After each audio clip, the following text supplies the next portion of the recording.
What's the deal with those drones flying over New Jersey? Well, National Security Communications Fighter John Kirby talking about it at the White House briefing. State or local law enforcement authorities corroborate any of the reported visual sightings. To the contrary, upon review of available imagery, it appears that many of the reported sightings are actually manned aircraft that are being operated lawfully. The United States Coast Guard is providing support to the state of New Jersey and has confirmed that there is no evidence of any foreign-based involvement from coastal vessels. And importantly, there are no reported or confirmed drone sightings in any restricted airspace. Now, that said, we certainly take seriously the threat that can be posed by unmanned aircraft systems, which is why law enforcement and other agencies continue to support New Jersey and investigate the reports, even though they have uncovered no malicious activity or intent at this particular stage. While there is no known malicious activity occurring, the reported sightings there do, however, highlight a gap in authorities. And so we urge Congress to pass important legislation that will extend and expand existing counter-drone authorities so that we are better prepared to identify and mitigate any potential threats to airports or other critical infrastructure, and so that state and local authorities are provided all the tools that they need to respond to such threats as well. Now, tomorrow, there's a little thing called the Army-Navy game. We wish both sides a good game. We thank them for their service now, of course, at these service academies, and for their service in the future. We don't officially take sides here at the National Security Council, but go Navy, beat Army. Thank you, Admiral. Good luck. What is the White House reaction to President Xi being invited to President-elect Trump's inauguration next month? Well, it's going to be up to President-elect Trump to decide who's going to sit with him there at the inauguration, who's going to be there. We've worked really hard on this most consequential of bilateral relationships. The President met with Xi Jinping a number of times, including recently, and as you know, at APEC. And we believe that as we get ready to turn over things to the Trump team, that we're turning over a U.S.-China relationship that is in better shape than the one we found it in. That doesn't mean that we don't have disagreements. We do, and we will, and I'm sure they will too. But we're working hard on this relationship, and we'll do that right to the end. Did President Biden invite any foreign leaders to his inauguration in 2021? Oh, geez, I don't know. I'd have to take that question. I don't know. One other question about Travis Timmerman. Was the U.S. aware that he was missing and being detained in Syria before this week? I am not aware of any indication that we had that this gentleman was in Syria. I want to remind that we are just getting word of this, and we're trying to confirm his identity at this point. So the State Department is working hard on that right now. I am not aware that we had any prior indication that he was in Syria. It's also a good reminder for everybody, if you're traveling overseas, to enroll in the State Department's STEP program so that they have an idea of who you are and where you are. It's voluntary, of course, but we recommend that to everybody. Thank you, and thank you.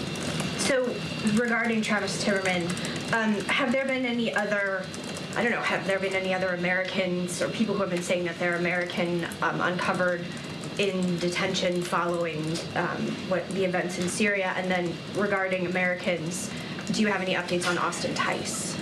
On your first question, not that I'm aware of. On your second question, we don't have any additional context or information about Austin since the events of the weekend in Syria, but we are working very, very hard. And as we've said in the past, we hope that developments in Syria could lead to some opportunities and some more information, but right now we don't have anything.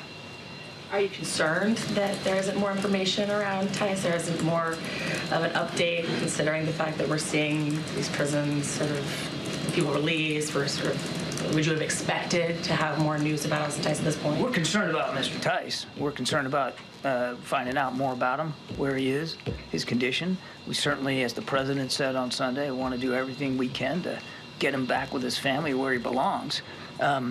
Would we like to have had more information in the last 48, 72 hours? You betcha.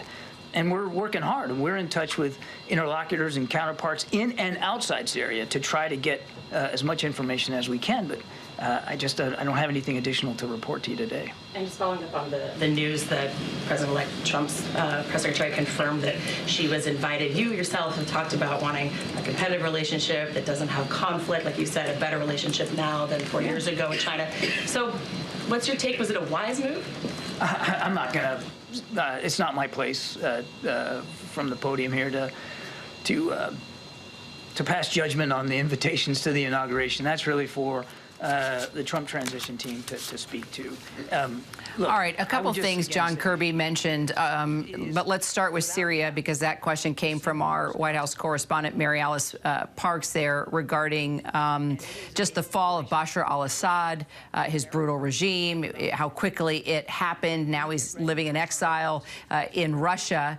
But as we're starting to learn, as those that have been held captive and been living in prisons in Syria, we're starting to find out about individuals where we haven't known where they've been, and now we're starting to get videos and information about folks here from the U.S., including Travis Timmerman. Video just happened to be captured of this young man who had apparently been on a pilgrimage and then ended up in a prison there in Syria. John Kirby mentioning a little bit about this discovery of this young man, but still there were questions asked about American journalist Austin Tice, who has also been missing, believed to be held in a prison there in Syria, and that's where we bring our State Department correspondent Shannon Kingston in. We've been talking about this all morning because this sort of has been giving hope to other family members when this video surfaced of Travis Timmerman that, oh, could my son be found, or could my loved one be found? And that raises the question, do we know anything about this American journalist that also has gone missing, that we know has been held against his will in Syria? At least we have thought he has been.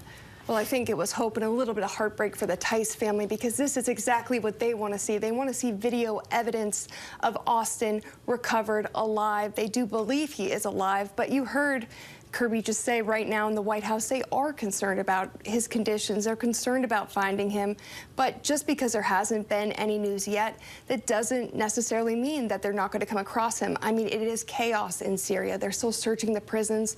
There's really so much to go through from, the remnants of this brutal regime, that the search, it's not going to be over in days or maybe even weeks. And we've seen our James Longman there in Damascus. I mean, he's been going to these areas and some of these prisons and joining up with family members that, have received good news and also heartbreaking news. So clearly families are not giving up hope as crews are going through all these areas trying to find loved ones within these prisons, right? Absolutely, and it really is difficult to watch, but that's the reality. They know that Austin Tice has been missing for 12 years now, and they really haven't had any kind of trace of him in just that long. Yes, exactly. So they are still looking, and they do say they have evidence that he is alive, reason to believe, but they won't know until they absolutely know for sure.